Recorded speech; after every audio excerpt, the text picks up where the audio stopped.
자, 오늘로 마지막 수업을 하겠습니다. 자, 고려 후기의 정치 변동에 관련된 부분을 하겠습니다.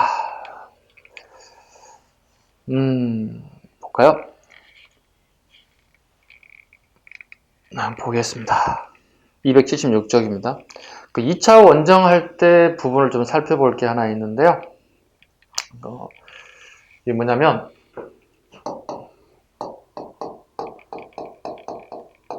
자, 몽골이 고려를 이미 잠식해버렸죠. 그런데 마지막이 어디에요, 이제? 일본을 점령하는 게 이제 마지막 꿈이거든요. 그래서 일본과에 관련된 부분을 이게 이제 바다를 건너야 되는 부분이 발생한다는 거예요. 그래서 몽골과 연합이 힘을 합쳐야 되는 건데요. 거의 대부분 모든 비용을 고려가 다 부담해야 됐어요. 병력, 군량미, 그다음에 배를 만들어야 되거든요. 마산 앞바다에서 배를 만들어서 일본까지 띄우게 되는 건데, 1차 공격이 있고 2차 공격이 있는데 전부 다 실패하게 됩니다. 태풍을 만나서 전부 실패하게 됐다. 자, 보겠습니다. 1차에 준비하는 과정이 있을 건데요. 거기 전개 부분에 둔전경략사라는 거 체크하세요. 여기 둔전경략사. 모든 비용을 여기 다 댔다는 뜻이고요. 여기는 정동행성이죠. 동쪽을 정벌하는데 임시관청을 만들었다. 일본이겠죠. 둔전경략사 밑줄 보시고 정동행성 하나 밑줄 보시고, 그리고 실패하고 난 다음에 훗날 정동행성은 우리나라에 내정간섭기구로 변질되더라. 목적이 좀 바뀌었죠. 일본을 정벌할 목적으로 사용됐던 것들이 점차 우리나라, 고려라는 나라를 내정간섭하는 기구로 변질되더라. 그럼 영토의 상실 볼까요? 쌍성총관부, 동령부, 탐라총관부를 설치하더라. 자, 우리나라에 세 개를 설치해서 직속용으로 삼겠다는 뜻이에요. 직속용, 즉 원의 관리가, 원나라의 관리가 우리 땅을 지배한다는 거죠. 자, 이거 우리 원종이 아까 항복하고 그냥 결혼동맹까지 맺어서 무신 권력을 배제하고 자기의 왕실의 권력을 좀 더 되찾겠다, 원상복귀하겠다, 누구의 간섭도 배제하겠다, 이런 목적을 가지고 있었지만 원은 우리나라의 왕실과 생각이 다릅니다. 직접 우리 땅을 지배하겠노라 이렇게 바뀌는 거죠. 우리 예전에 그 나당연합군 끝나고 난 다음에 당나라 애들이 우리나라에 도호부와 도독부를 만들어서 직속용을 삼으려던 거 흡사한 일이 똑같이 벌어진다는 뜻입니다. 중국 애들은 겉으로는 우리를 도와주는 것처럼 하겠지만 실상은 도와주는 데는 이면에 다른 뜻이 다 있을 거고 자기 실속 챙기겠다는 거거든요. 왜? 우리 땅으로 본다는 거예요. 원나라 애들도. 쌍성총관부를 설치했다. 여기입니다. 여기 쌍성총관부를 설치하겠다. 여기가 하주죠. 하주. 조선시대의 명칭이 영흥으로 바뀌죠. 이유는 이성계의 고향이죠. 그 영원히 흥했음색했다. 조선이 건국되고 나는데 그래서 영흥이라는 표현도 쓰고요. 훗날 천령 이북의 땅에 관련된 부분으로 이게 문제가 발생하죠. 훗날 명나라 애들이 원나라를 몰아내고 요동의 군이 주둔하죠. 요동의 군이 주둔할 때 우리 고려의 요구사항 중에 하나가 천령 이북의 땅을 요구했다. 여기가 천령 지역이거든요. 이북이란 여기죠. 천령 이북을 요구했다. 천령 이북의 땅을 우리나라에게 요구하더라. 언제? 우왕 시기에. 우왕은 누구와 힘을 잡습니까? 최영제한과 힘을 잡고, 그죠? 조민수와 이성계를 파견하죠, 그날. 조민수, 이성계를 어디에? 압록강에 우리나라의 군사기지가 있는 것이 이하도라고. 이하도에 우리 군을 파견하고 최전방 기지죠. 요동을 정벌하자. 요동을 정벌할 명령을 내리게 됐죠. 여기는 요동 정벌이라는 얘기, 명나라를 치자는 얘기. 요동의 군사가 다 명나라 군이 있었거든요. 이때 이제 이성계가 도저히 이하도를 넘어갈 수 없습니다. 즉 압록강을 넘어갈 수 없습니다. 그래서 상소문을 올리게 되죠. 왕에게. 상소문 내용이 이거죠. 한 4가지를 정리할 수 있죠. 하, 우, 에, 소라고 그러죠. 여름철에 전쟁을 할 수 없다는 거죠. 여름 전쟁 안 되는 게 어디 있어. 근데 이유가 질병이 번지면 걷잡을 수 없다. 전쟁을 처하기 어렵다. 우기는 싸울 수가 없다. 우기는 뭐냐면 비가 많이 온다는 거죠. 여름철에는. 근데 우리의 주력 무기는 활이라고. 활을 이음새 부분에 악교로 붙여서 사용한다고. 우기에 악교를 붙인 이 부분이 느슨해서 활 시위를 당길 수가 없다고. 우리의 가장 주력 무기라 해서는 활을 사용할 수 없다는 거예요. 남쪽에 외가 언제든지 올라올 수 있다. 우리 하삼도 충청 경상 지역이 위험하다. 모든 군사가 전방에 있다면. 우리 세계사의 전쟁 중에서 소국이 대국을 쳐서 승리한 적은 없다. 작은 나라, 큰 나라를 쳐서 이긴 거 없다. 이걸 거부하죠. 그럼에도 불구하고 우왕과 채영은 계속 진격 앞으로 명령을 내리죠. 이때 이성계가 조민수를 설득하죠. 그 결과 이하도에서 해군을 하게 되었다. 이걸 일명 뭐라 하죠? 이하도 해군이다. 그 결과 우왕과 채영을 제거하고 권력을 잡게 됐고, 그 다음 이성계는 조민수를 제거하게 됐고, 그 다음 이성계 세력과 신사대부도 원군파와 급진파가 있죠. 급진파 정도전, 그죠? 조준, 권근, 윤소종, 되게 많죠, 인물들이. 권근, 윤소종, 이와 같은 인사들을 통해서 새로운 나라를 만들어냈는데, 이게 여러분 알고 있는 조선이라고 하는 나라가 건국되는 과정이었다. 요 과정입니다. 이 영웅에 관련된 즉 하주만 하나만 가지고도 이렇게 되게 복잡한 정리해서 이 정도 좀 더 장황하게 설명하면 뭐 20-30분 넘어갈 수 있는 부분이기도 합니다. 되게 중요한 부분이 하주 즉 영웅에 관련된 부분이다. 즉 천령 이북의 땅을 요구하더라. 그리고 훗날 우리가 조선이 건국하고 난 이후에 정도전은 조선 건국 이후에 진법 훈련을 통해서 또다시 천령 이북의 땅, 즉 요동을 점령할 야망을 세웠죠.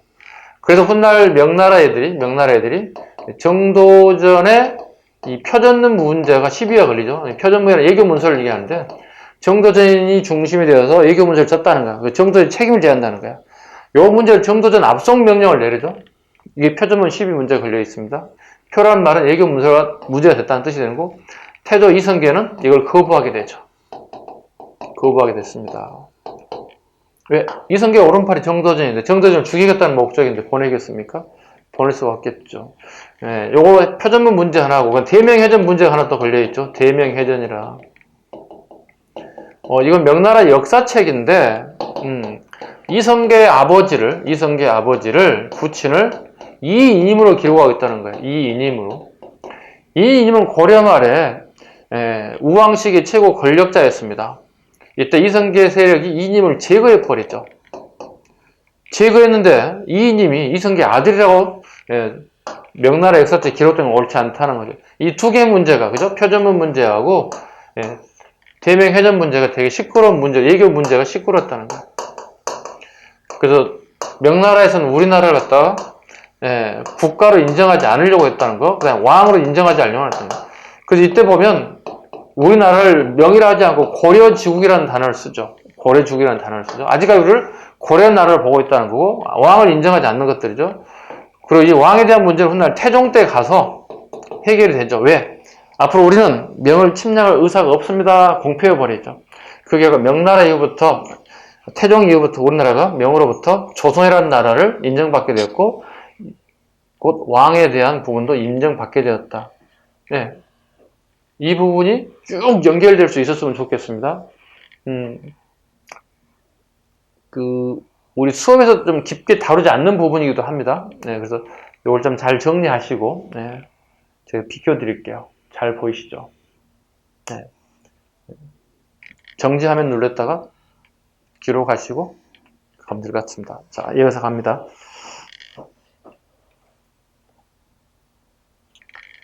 그래서 동령부를 설치했다. 서경에 동령부가 설치돼요. 자비령 이북의 땅을 관할했다. 충렬왕 때 반환받다. 서경의 동령부 여기입니다. 동령부를 설치했다.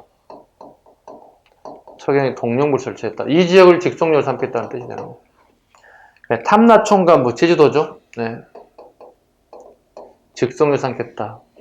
그래서 동령부와 탐란 총관부 두 개 다 여기는 충렬왕 때 반환받습니다. 그 다음에 여기 하주 지역의 이 쌍성 총관부, 하주 지역 쌍성 총관부는 공밀왕 때 유인우 장군이 군사를 이용해서 다시 회복하게 되었다. 이때 이제 이성계와 이성계의 부친이 공밀왕과 협조를 통해서 그대로 싸움이 없이 그대로 우리가 수용하게 됐다. 공밀왕 시기에 반은 자주정책을 펼쳤고요. 이성계는 재빠르게 원의 어떤 지배령을 책임자였던 자기 가족들의 내력을 다 버리고 다시 고려 사람으로 들어와서 고려의 장군으로서 역할을 하게 되었다. 좋게 표현해서 그렇습니다. 나쁘게 표현하면 뭘까요? 이성계의 가족들 전부 다, 선조들 전부 다 친원파 세력이라고 보시면 돼요. 원나라의 관리 생활을 했던 사람들이다. 다 이 사람들 원나라 이름도 다 가지고 있던 사람들이다. 조선 건국만 되지 않았다면 되게 욕을 많이 먹었을 세력이겠죠. 이씨 가물에서 이 소리를 좀 되게 저한테 나무랄 수 있겠지만, 그런 내용들은 우리 조선사에서 다루지는 않고 있고요. 이성계의 어떤 정확한 판단에 의해서, 즉, 말을 갈아타고 고려의 사람이 되었다. 이렇게까지만 하겠습니다. 그 다음 관제의 개편 볼까요? 우리 그래프 한번 봐주실래요? 277페이지 그래프. 원간섭 이전에는 이렇게, 원간섭이면 6, 이렇게. 다르게 표현하면, 원간섭 이전에는 전부 다 뭐예요? 황제국에 쓰는 관제들이에요. 원간섭 이후는요, 전부 다 제후국 또는 왕의 국가에서는 관직명이었다. 볼까요? 이성, 중서무라성과 상서성. 원간섭 이후에 첨이부, 이성이 첨이부. 그 다음에 문화시중을 첨이중찬. 원간섭 이전에 황제국의 용어를 썼다. 황제국 용어. 그 다음에 원간섭을 받고 난 다음에 제후국의 용어를 사용했다. 명칭들이 바뀌었다는 사실입니다. 그 다음에 6부 뭐죠? 6부 2부부터 공부까지. 요걸 4개로 줄였습니다. 이걸 사사라고 합니다. 전리사의 사, 사협동그라미, 군부사의 사협동그라미, 판도사의 사, 전법사의 사. 대신에 공부, 건축, 토목 부분은 폐지되었다. 6부가 사사로. 도병마사가 도평의사사. 대답해보세요, 여러분들. 도병마사는 몇 명으로 구성되어 있나요? 네, 70에서 80명. 도평의사사는요? 30에서 40명으로 구성됐다. 말을 잘못했죠. 반대로 갔죠. 도병마사가 30에서 40명, 도평의사사가 70에서 80명으로 구성되어 있다. 중추원이 밀직사, 의사대가 감찰사, 상서, 장관이죠. 네, 판서. 조선시대는 이조판서, 공조판서 하죠. 이건 제국에 쓰는 명칭이다. 원래 항제국에서는 상서라고 한다. 상서. 그 다음에 묘호 있죠. 태종 할 때 그 조종을 쓰죠. 건국사는 조, 그의 아들들이 왕위를 계승했다면 종자를 썼죠. 그런데 원간섭기가 되면 충땡왕이 됐죠. 6명의 충땡왕이 생기죠. 충렬왕, 충선왕 이런 식으로 6명의 왕이 됐다. 원날에 충성했으면 쓰겠다. 왕이라는 명칭을 사용해야 됐다. 즉 제국에 쓰는 명칭을 사용할 수 없게끔 만들었다. 그 다음에 폐하, 황제를 폐하, 황제 폐하. 그러나 제국은 전하 이렇게 하죠. 그 조선시대 드라마 보셔도 되게 전하 이렇게 하죠. 아니 되옵니다 하잖아요. 네. 그 다음에 왕자를 태자 대신에 조선은 세자자 이렇게 하죠. 왕을 자기 1인칭을 왕을 자기 스스로 1인칭을 부를 때 황제군 지문 말하노라. 원간섭 이후는요. 고는 말하노라. 근데 우리 또 역사 드라마 조선시대 보면 어떻게 지문 말하노라. 듣거라. 신하들은 듣거라. 이렇게 하죠. 예. 뇌전 간섭 강화 부분 볼까요? 뇌전 간섭 강화 부분. 네. 정동행성. 일본 원정을 준비하게 설치했던 정동행성. 이때 정동행성은 장관은 승상인 고려국왕이 겸임했다는 표고요. 예, 정동행성의 장관을 승상이라고 하는데 승상은 고려 국왕이 겸임했다. 그 고려 국왕은 누굴까요? 두 번의 원정이 있었는데요. 열만왕 충렬왕입니다. 충렬왕이 고려 승상으로 임명돼서 두 번에 걸쳐 전부 다 일본 규슈까지 갔다. 그러나 태풍과 질병을 통해서 전쟁을 수행할 수가 없어서 다시 되돌아왔다. 그 다음 이문소 하나 밑줄 거예요.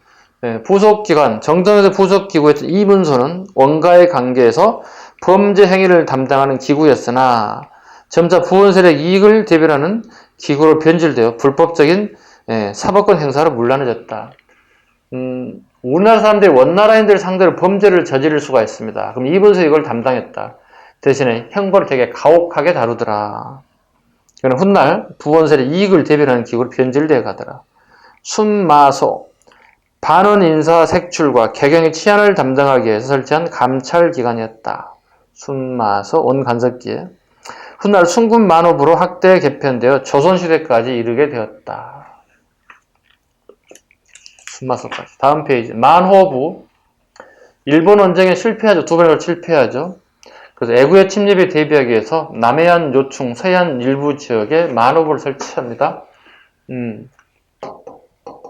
만호부만 설치한 게 아닙니다. 만호부, 그 다음에 천호부, 그 다음에 백호부, 세 가지가 있습니다. 예.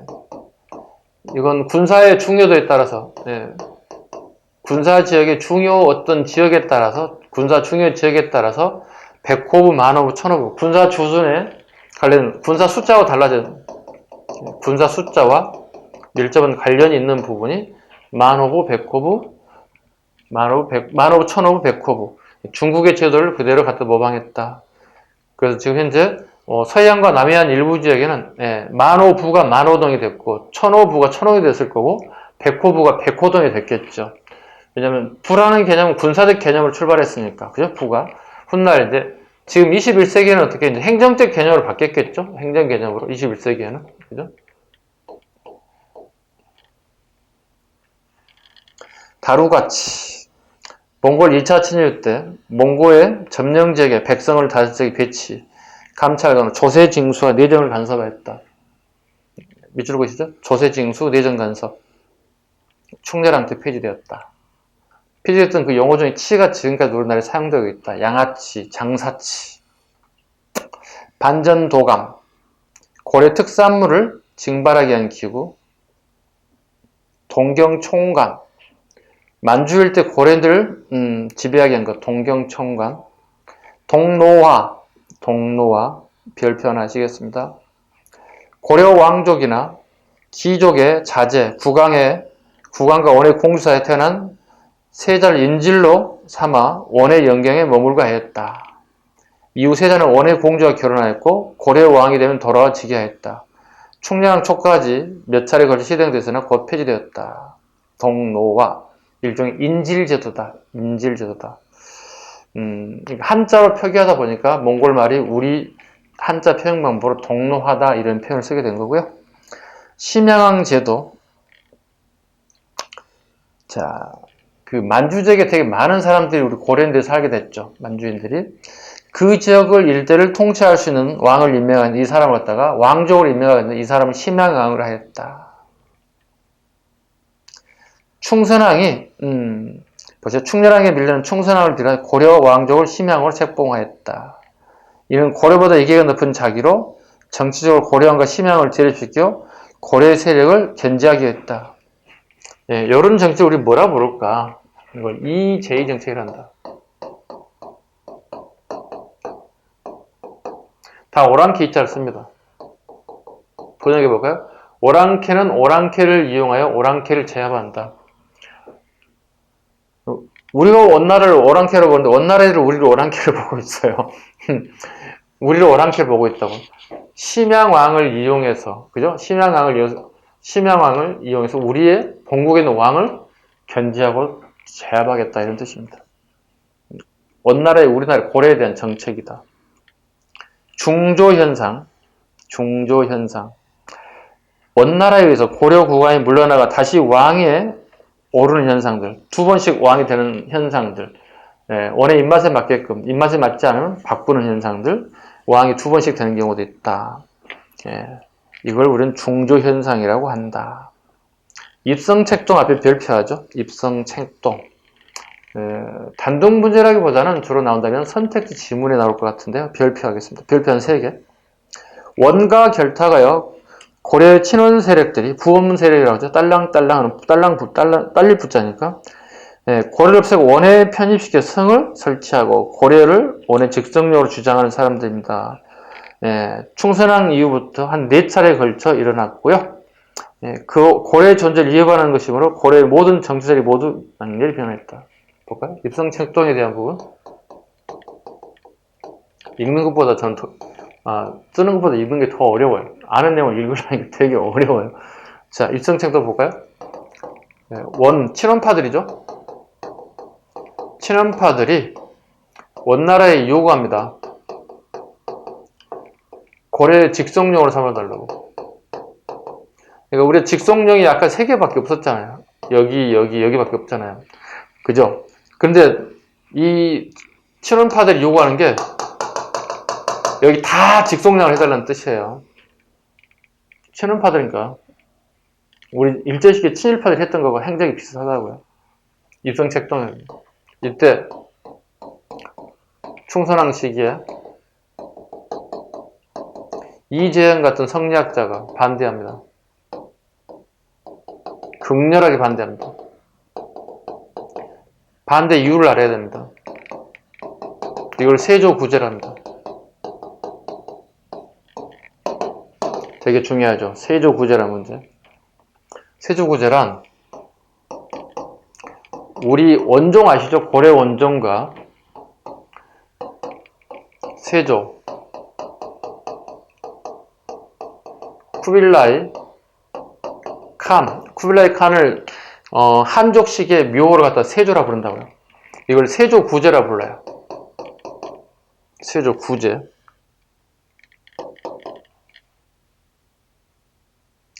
세조구제. 세조와 원종이 약속을 했다. 이걸 세조구제라는데 뭐냐면 원 황제가 고려의 풍습을 해치지 않겠다는 겁니다. 그리고 유지해 주겠다는 거예요. 풍습을 유지하겠다. 더 이상 우리의 제도 풍습을 없애라 마라 이렇게 하지 않겠다는 거예요. 이거예요. 그래서 이전 같은 사람들이 이걸 얘기하는 거예요. 세조구제를 들어서 있을 수 없는 일이다. 니네 할아버지 칸과 우리의 조상이었던 원종이 이미 약속한 거다. 조상들이 약속한 것을 깨울 수는 없다는 거야. 세조구제를 들어서 강력하게 반대해서 관철시킵니다. 어때요? 그나마 이재현 같은 성리학자가 있었기 때문에, 그죠? 네, 가능한 얘기다. 세조구제 문제는 되게 중요한 부분인데, 여러분들이 잘 모르는 사람 되게 많습니다. 세조구제가 무슨 말인지. 세조가 누군지도 모르는 사람도 계시죠. 조선의 세조인가? 그건 아니에요. 그죠? 네. 쿠빌라이 칸을 갖다 이렇게 불렀던 용어들이다. 그죠? 그 다음에 경제적 수탈 볼까요? 경제적 수탈. 인적 수탈. 공려. 우리 가장 뼈아픈 거죠? 바칠 공짜를 쓰는 겁니다. 이렇게. 공려. 네, 우리 고려 여성들을 갖다 바치는 거죠. 네. 우리 고려의 여성들을 몽골에다 바치는 것들. 공려라고 합니다. 자, 볼까요? 공렬하여 고려 처녀를 뽑아갔다. 결혼 도감이 통하여 원으로 끌려간 여인 중 기양호처럼 특별한 경우도 있지만 그렇지 않고 대부분 고통스럽게 살아갔다. 원나라 항실에 청소를 한다든가 심부름 한다든가 그 다음에 허드렛 일을 한다든가 잡일을 한다든가 이런 일에 주로 많이 종사되었고요. 어떤 경우에는 인신매매가 돼서 돈 주고 팔리고 팔리는 현상도 계속 반복적으로 일어났습니다. 사람이 살아가면서 이러진 않아야 되죠. 그죠? 최악의 상황이죠. 네, 이런 경우 되게 많았습니다. 그렇다 보니까 얘네들이 우리나라에 다시 오고 싶어도 올 수가 없어. 왜?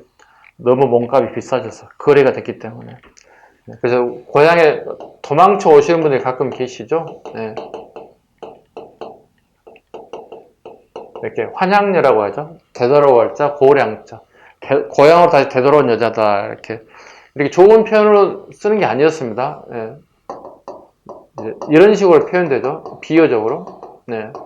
한양년, 그 사회에서 가장 대우 못 받는 우리 여인들. 국가에서 우리 국민의 생명과 재산, 여성도 포함됩니다. 이 여성들을 보호해주지 못하면 누가 보호해줍니까? 이렇게 비판받아야 할 이유가 없는데도 불구하고 이런 비속어적인 용어로, 아주 안 좋은 용어로 썼다는 거예요. 한양년의 표현을. 아주 안 좋은 표현입니다. 여러분 절대 쓰시면 안 되는 용어인데, 공부할 때만 살짝만 이렇게 알아두셔야 되는 부분들인데, 참 우리 역사의 아픈 부분이기도 합니다. 이 결과 우리나라에 조언풍습이 등장했다. 조언풍습. 10세 전후에, 그죠? 10세 전후에서 일찍 결혼한 풍습이 등장했다. 그러다 보니 여자가 결혼하는 거거든요. 남자 집에 들어가는 거거든요. 근데 남자 풍기 현상이 벌어지는 거야. 그러다 보니까 남자 꼬마애들이 5살, 6살 이런 애들이 신랑이 되는 거야. 이게 꼬마 신랑들이 막 등장하는 거야. 꼬마 신랑들이. 나이차가 여성들이 다 나이가 뭐 3살, 4살, 5살 더 많아지는 거야. 그래서 서방님 어디 가세요? 뭐 이런 우스갯소리들이 막 나타나기 시작하는 이 시기다 보십니다. 그 다음에 군대 증발. 일본 원정을 위해 전국에서 군사와 노예군이 되게 많이 증발되었다. 그래서 1차, 2차 두 번의 원정에 많은 군이 차출되었다. 물적 수탈, 특산물 증발, 금, 은, 배를, 인삼, 약재, 매 등이 금은 배는 당연한 거고요. 인삼, 약재, 매 동그라미 치셔서 매. 밑에 보시면 매가 응방을 설치, 매응자를 써 한자가요. 매 해동청을 설치하여 응방이라는 특수기관을 설치하였다. 도대체 매가 뭘까? 매가 응방을 설치했다. 매응자입니다. 매를 사육해서 사냥꾼으로 만드는 거야. 사냥새겠죠. 그러니까 사냥개 하듯이 이네들 통해서 꽁이라든가 기타 이런 조류들을 사냥하는 데 사용됐다. 이거 되게 영리한 방법을 택하긴 한데 이게 되게 나중에 이제 우리나라를 굉장히 힘들게 만들었던 것 중에 하나이고요.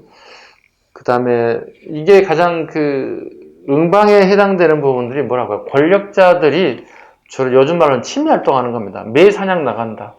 자, 선생님이 여기서 매를 딱 앉혔다고 팔에서 장갑 끼고 밑에 식솔들 데리고 들이라든 산으로 나가간다. 저쯤에 뭐 꽁이 숲속에 숨어 있겠다 이렇게 싶을 거 아니야. 그러면 뒤에 식솔들이 돌멩이 몇 개씩 팍 던진다고. 그럼 이거 꽁들이 이렇게 깜짝 놀라고 도망칠 거야. 도망갈 거 아니야. 이때 꽁을 팍 풀어준다고. 꽁을 풀어주는 게 아니라 매를 쫙 풀어준다고. 매가 쫙 올라와서 쫙 잡아서 그 새를, 즉 주로 꽁 종류에서 탁 체포하게 된다고.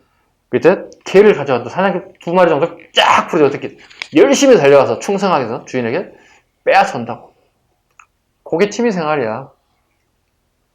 요즘 우리 주말에 이제 우리 이렇게 골프 많이 다니시잖아요. 그죠? 골프를 통해서 여가를 많이 가듯이 이 시기에는 여가 생활하는 게 매사냥이었습니다. 매사냥을 통해서. 재미도 있었을 것 같은데 문제는 이 매를 우리가 양육하고 길러서 보내주는 역할을 했다는 거야. 이게 이제 권력을 가지게 된다는 이 사람들이. 이게 이제 우리나라의 가장 안 좋은 부분 중에 하나가 이런 부분이 있었다는 겁니다. 이게 이제 응방입니다. 그 다음에 원간섭기의 영향 볼까요? 제일 밑에 보시면 3번에 원의 문화가 전파되었다. 자, 충선함대 영경에 학문연구기관 만권단에 설치해서 충선왕 밑줄 보세요. 충선왕이 충렬왕 시기에 아버지와 아들 사이인데 충렬왕과 충선왕의 사이가 좀 좋지 않습니다. 충렬왕이 원래 부인이 있었고 나중에 충선왕의 엄마 원의 공주와 결혼을 하게 됐죠. 그러니까 부부 사이가 좋지 않습니다. 본부인하고 만나지 못하게 만들었고, 그 다음에 충렬왕이 이제 고려 여인을 갖다가 가까이 두게 됨으로 해서 제국대장 공주 입장에서 자기 남편이 바람 피는 것처럼 비춰졌겠죠. 그리고 충선왕은 자기 엄마를 두는 상태에서 아빠가 다른 여자를 만난 게 좋아할 리가 없었겠죠. 그래서 이게 이제 원의 소식이 전해졌고, 그죠? 다시 충선왕이 왕이 됐다고요. 충선왕이 왕이 됐는데 충선왕도 똑같은 행동을 하는 거예요. 충선왕은 그래서 다시 원나라 황제로부터 원의 콜이 됐죠. 들어와! 이놈의 새끼 들어와. 아버지가 가더니 너까지! 이렇게 됐겠죠. 충선왕이 영경에 머물게 됐습니다. 영경에 머물게 머물게 되었고, 그 당시에도 충렬왕이 다시 왕이 됐죠. 중조 현상이라고 그랬죠. 중조 왕이 다시 됐죠. 충렬왕은 왕이 다시 됐지만 1년 정도 지나서 죽게 됐습니다. 사망하게 됐고요. 다시 그 왕위를 계승한 사람이 충선왕이 되는 겁니다. 충선왕이 다시 왕이 됐죠. 근데 이 왕이 된 충선왕은 고려로 돌아오지 않습니다. 그리고 연경에 머물게 됩니다. 그 연경에 머물면서 충선왕은 우리나라의 정치를 하게 되는데, 고려에 이와 같은 정치를 합니다. 이걸 전지정치라고 합니다. 우리말로 뭐냐면 편지 글을 통해서 정치를 한다 보시면 돼요. 돌아가지 않습니다. 그리고 이때 이제 충선왕은 이제 연경에 있으면서 정책을 펼치게 되는데, 이때 전매제를 실시하게 됩니다. 전매제. 소금과 철을 갖다가 국가만이 매매할 수 있게 합니다. 개인이 못하게, 국가만이 사고 팔 수 있는 물건으로 딱 지목해버리죠. 그럼 국가의 조세 수입이 되게 증가될 수밖에 없죠. 이때 돈이 많아지겠죠. 그래서 연경에다 이런 건물 하나 지었다는 뜻이에요. 이렇게. 이걸 이제 만권당이라는 거죠. 이렇게. 만권당. 수없이 많은 책을, 만권에 해당되는 책을 보관했다. 이때 이제 이재현 같은 학자들이 만권당에 와서 원의 대표적인 학자 조명부와 교류하게 되었다. 그 결과 우리나라의 조명부채 또는 송설채가, 조명부가 공부한 방을 송설제라고 하죠. 집제자를 써요. 조명부가 쓴 글씨를 조명부채 또는 송설채라고 하죠. 만권당과 그 다음에 송설채 같은 것들이 유행하게 되었다. 그 다음에 안양의 소개를 받아 성리학이 전래되었다. 안양의 전례를 받아서 성리학이 전래되었다.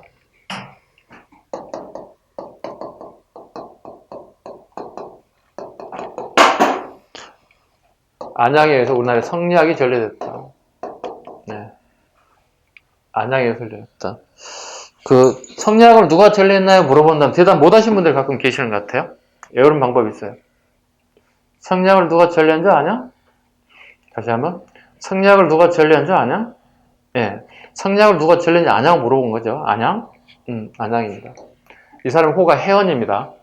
해언인 이유가 있습니다. 해암이 주입니다. 남송의 주의가 해암이라고요. 그 안양은 주의를 스승으로 보고 있는 거예요. 그 스승의 호를 따라서 해헌이라고 하죠. 이건 시험에 되게 잘 나오는 부분이기도 합니다. 난이도가 높게 하기도 하지만 나오기 때문에 꼭 잡아두셔야 되겠습니다. 성리학에 대한 부분과도 보시고요. 그 다음 이 암은 원의 농서인 농상집요를 수비해왔다. 농상집요. 우리 시험에 잘 나오죠. 농상집요를 처음으로 우리나라에 소개하게 됐다. 일종의 뭐죠? 이제 북쪽에 농법이 들어왔다. 남쪽은 주로 벼농사에 대한 부분일 거고, 북쪽에 대한 농법은 주로 밭농사 중심일 것이다. 밭농사, 채소, 과일, 이런 것들일 것이다. 이 상자를 좀 기억해 주시기 바랍니다. 뽕나무 상자입니다. 뽕나무를 기르는 방법이다. 대표적인 게 농상지도이다. 뽕나무는 누에들이 먹는 먹잇감이죠. 누에를 기른다는 얘기는 뭐가 되는 거죠? 우리가 실크를 뽑아낼 수 있는 기술이 있다. 이것 때문에 뽕나무를 기르고 실크를 뽑아내는 이걸 양잠업이라고 그러죠. 양잠업이 고려시대 후기에 발전하기 시작해서 원으로부터 이런 기술이 훨씬 더 발전된 기술이 들어오더라. 물론 우리 삼한시대도 이런 실크를 뽑아내는 기술이 있긴 하지만 좀 더 발전된 농업사니까 이게 일종의 농업 기술서죠. 순서으로 할 때 농상집요가 고려 말이 가장 빨라요. 되게 많이 나눈 부분이죠. 그리고 난 다음에 이제 조선시대의 세종대왕 때, 세종대왕 시기에 새로운 농법이 들어오죠. 이게 농사직설이 되는 거죠. 선호관계 물어볼 때 항상 나오는 게 농상집요가 첫 번째 나와야 되고, 농사직설이 두 번째 나와야 돼요. 농서 부분에 갔을 때. 그 다음에 채무선이 원나라상 이념을 하약제조법을 하약제조법을 배워서 애구를 격퇴했다. 실제로 금강하구에서 애구대 타고 온 배들을 다 격침시켰다. 풍속의 교류, 몽골풍 유행했다. 몽골어, 두 번째, 몽골어에 밑줄 그으시고, 몽골만이 누구나 다 할 수 있는, 우리가 지금 대부분 뭐 영어를 쓰려고 많이 노력하죠. 국제적인 언어가 됐기 때문에. 그 당시에는 몽골 최강국이기 때문에 몽골어가 유행하게 됐고, 몽골식 의복, 몽골식 머리 모양, 몽골식 머리 모양은 체두 변발이라고 하죠. 체두 변발. 체두 변발이죠. 몽골식 머리 스타일이죠. 옆머리 밀고, 앞머리 밀고, 뒤에 꽁지머리만 달고 다니는 것들. 체두 변발이었다. 그 다음에 몽골식 이름을 쓰기도 했다. 고려양. 원에서는 고려에서 원으로 전란 중에 포로 또는 유이민, 몽골의 강요에 끌려온 사람들에서 고려의 문화와 풍속이 전해져 고려 의복, 두루마기. 우리 패션인 두루마기가 몽골에 유행했다. 웃기는 게 아니죠. 우리 두루마기는, 자, 선생님 여기 상체야. 봐. 이 정도 옷이었다는 거야. 근데 몽골에 건너가면서 이 두루마리가 우리 지금 입고 있는 아웃도어처럼 무릎까지 내려가게 됐다는 거야. 이게 상체를 덮는 거였다면 이제 하체까지 덮을 정도로 이렇게 길이가 길어지더라. 그리고 다시 이게 고려로 왔다고.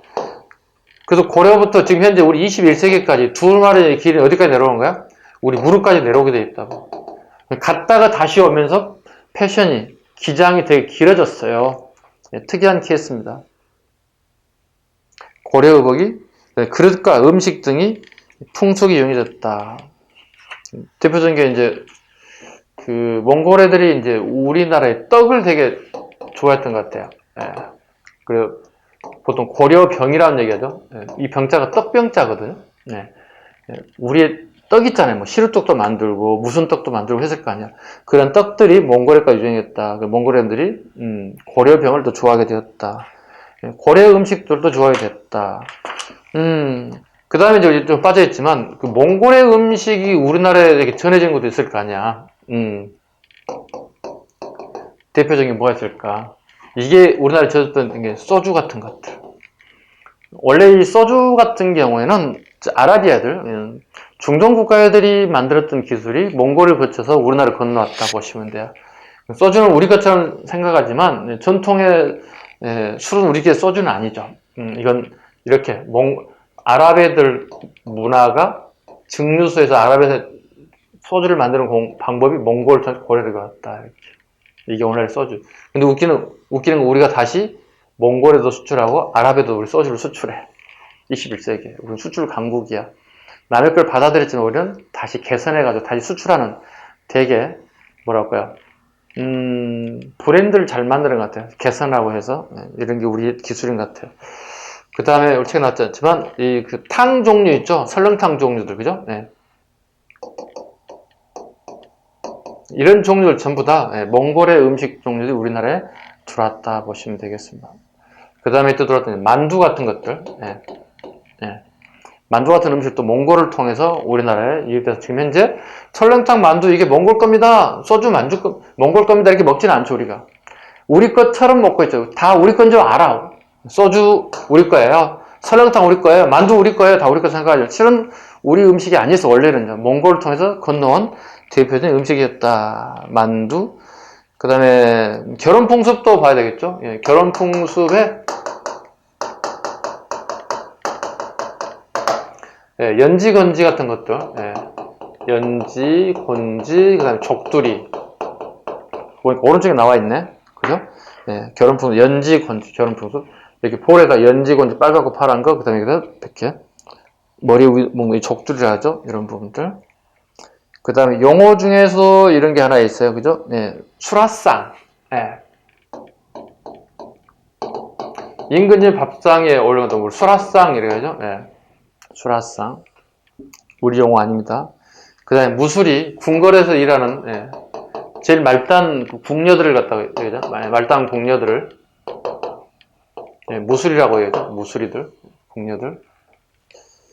그 다음에 기타, 변발, 아까 머리 스타일, 호복, 원나라에 있는 패션, 그 다음에 몽골식 이름, 몽골식 이름. 우리가 가끔 어린아이들이 영어 학원 가게 되면 어떻게 미국식 뭐 제임스, 뭐 벨, 뭐 이런 여러 가지 이름을 짓게 되는데요. 그렇듯이 몽골식 이름도 만들기 시작했다.